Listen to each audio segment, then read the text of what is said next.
Good morning students.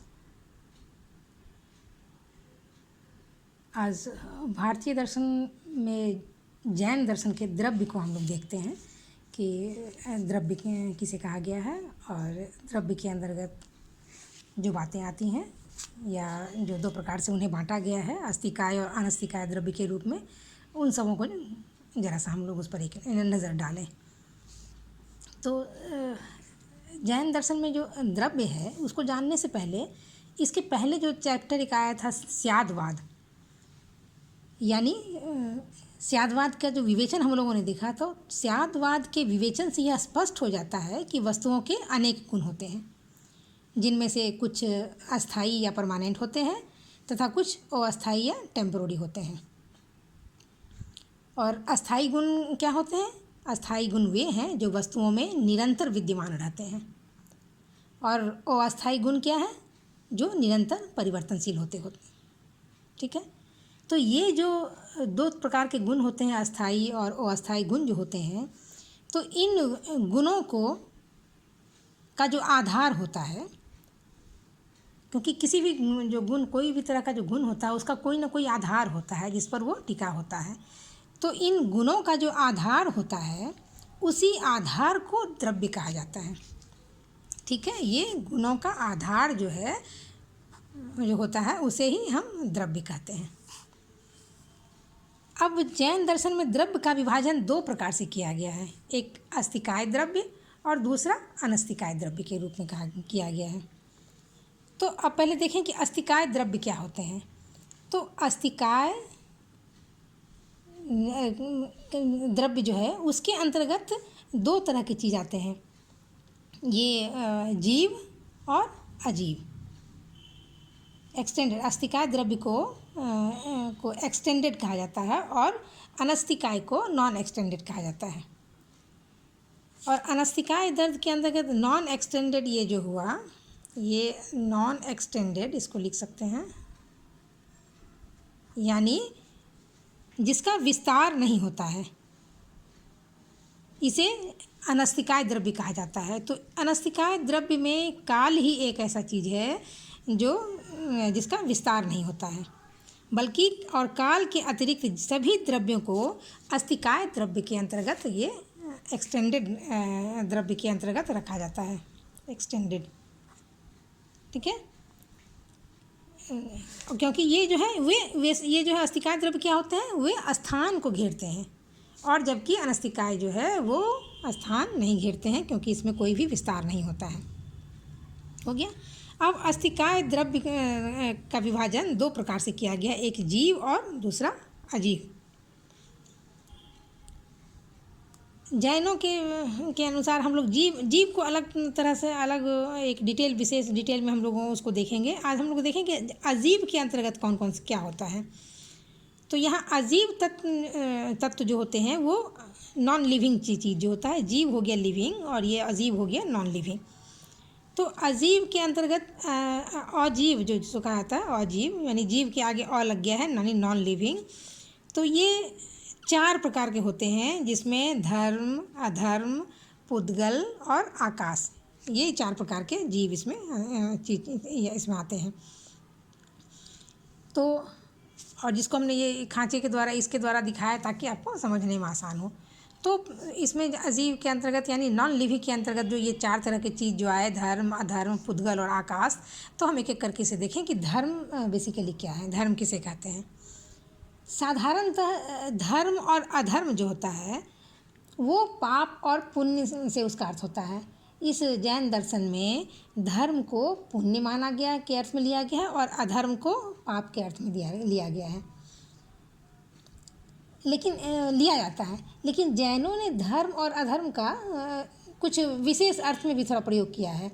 धर्म को उन्होंने रखा है कि वस्तुओं को चलायमान रखने के लिए जो सहायक द्रव्य की आवश्यकता होती है, जैसे उदाहरण स्वरूप हम कह सकते हैं कि मछली जल में तैरती है, परंतु मछली का जल में तैरना सिर्फ मछली के कारण तो नहीं होता, बल्कि उसके अनुकूल जल के कारण संभव होता है।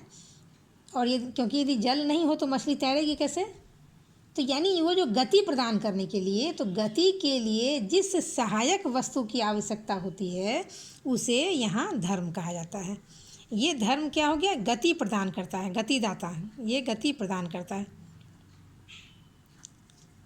ये गति प्रदान करने वाला होता है। तो उपरोक्त इसलिए जल वाले उदाहरण में, मछली और जल के उदाहरण में, जल क्या हो गया, यहाँ पर लिख लीजिए, जल जो है ये गति प्रदान करने वाला, ये धर्म का काम करता है, ये गति प्रदान करने वाला ये हो गया, ये धर्म हो जाता है। अब अधर्म क्या हुआ, तो अधर्म ठीक इसका उल्टा हो गया। किसी वस्तु को जो स्थिर रखने में सहायक हो, यानी स्थिर जो रखता है वस्तुओं को, जो स्थिर रखता है, स्थिर रखने वाले को हम अधर्म की संज्ञा देते हैं, अधर्म मान लिया जाता है। जैसे मान लीजिए कोई व्यक्ति थक के चलता हुआ बहुत दूर से आ रहा हो, थका हुआ हो, और वो आराम करने के लिए किसी वृक्ष की छाया में वह सो जाता है, तो यह वृक्ष की छाया जो है वो पथिक को आराम देने में सहायता प्रदान करती है, तो इसे ही यहाँ अधर्म कहा जाता है, यानी स्थिरता का बोधक होता है ये, और इसे ही अधर्म कहा जाता है। दूसरे शब्दों में हम यह भी कह सकते हैं कि जो द्रव्यों के विश्राम और स्थिति में सहायक होता है उसे ही अधर्म कहते हैं। ठीक है, अब हम लोग चले आए पुद्गल पर। पुद्गल किसे कहते हैं, तो ये पुद्गल जो हम लोग हैं, पुद्गल मुख्य रूप से जिसे हम भौतिक द्रव्य कहते हैं साधारणतः, जिसे हम मैटर कहते हैं या भौतिक द्रव्य कहते हैं साधारणतः, उसे ही जैन दर्शन में पुद्गल की संज्ञा दी गई है। तो और पुद्गल क्या होता है या भौतिक द्रव्य क्या होता है, वह जिसका संयोजन और विभाजन हो सके, ये होता है पुद्गल। तो पुद्गल जो है वह या तो अणु की शक्ल में होता है, एटम के शक्ल में होता है, या फिर कंपाउंड या स्कंधों की शक्ल में होता है। क्योंकि अणु जो होता है, अणु होगा या स्कंध होगा, तो अणु जो सबसे छोटा पार्ट होता है, अणु क्या होता है, अणु पुद्गल का वह अंश है जिसका कि विभाजन नहीं हो सकता है। ठीक है, अणु क्या हो गया, छोटा पार्ट, ये स्मॉल पार्ट हो गया, ये स्मॉल पार्ट हो गया। स्कंध क्या होता है, जिसका विभाजन किया जा सके। ठीक है, ये दो तरह के हो गए, पुद्गल दो तरह के हो गए, अणु और परमाणु, अणु और स्कंध, सॉरी। तो अणु क्या हो गया, सबसे छोटा पार्ट हो गया जिसका विभाजन नहीं हो सकता है, और ये स्कंध क्या हो गया, जिसको कि हम विभाग कर सकते हैं। तो जब हम किसी वस्तु का विभाजन करते हैं तो अंत में एक ऐसी अवस्था पर आते हैं जहाँ की वस्तु का विभाजन संभव नहीं होता है, तो उसी अविभाज्य अंश को अणु कहा जाता है।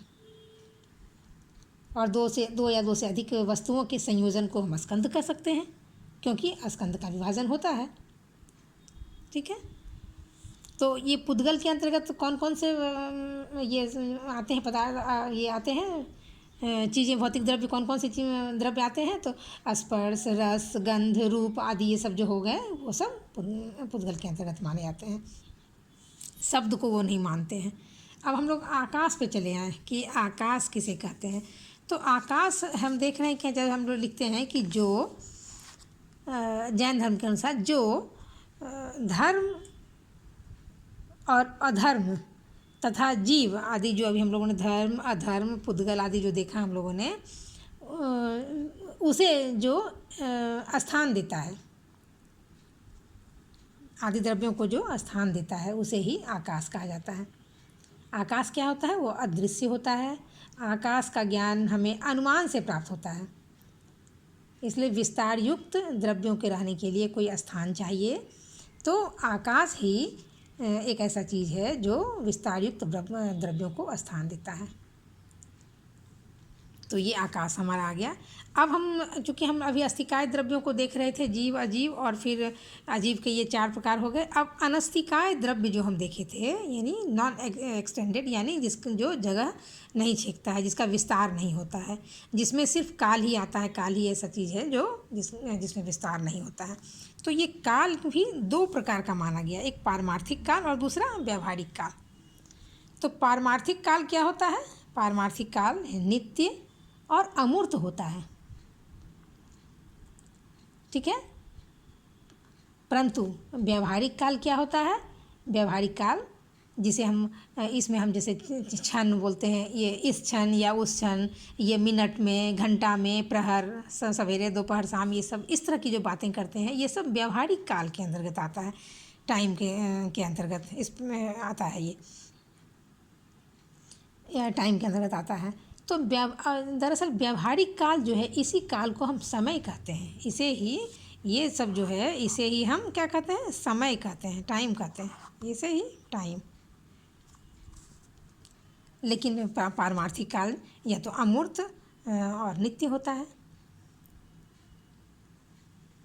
तो हम लोगों ने देखा कि द्रव्य के अंतर्गत क्या हो गया। द्रव्य क्या होता है? हमारे गुणों का आधार होता है। द्रव्य को दो भागों में बांटा गया, अस्थिकाय और अनस्थिकाय।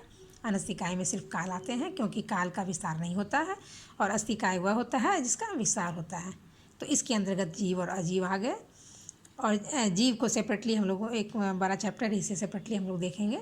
और अजीब में जो आ गया ये 4 प्रकार का हो गया, यानी नॉन लिविंग जीव। नॉन लिविंग में धर्म, अधर्म, पुद्गल और आकाश। धर्म को मुख्यतः जो गति प्रदान करने वाला होता है, ये इसमें हम लोगों ने जल में मछली तैरती है तो इसका उदाहरण देते हुए हम यह बताने की कोशिश की कि मछली के लिए जो जल जो है वह धर्म का काम करता है, यानी जो आधार गति प्रदान करता है चीज़ों में। यदि जल ना हो तो मछली जल में तैरेगी नहीं। फिर अधर्म में ये स्थिरता का प्रतीक होता है, तो इसे हम लोगों ने देखा। फिर पुद्गल के अंतर्गत हम लोगों ने देखा कि पुद्गल जिसे कि हम लोग भौतिक द्रव्य या मैटर कहते हैं, उसे ही जैन दर्शन में पुद्गल का नाम दिया गया। और ये 2 प्रकार के होते हैं पुद्गल भी, एक अणु और दूसरा स्कंद।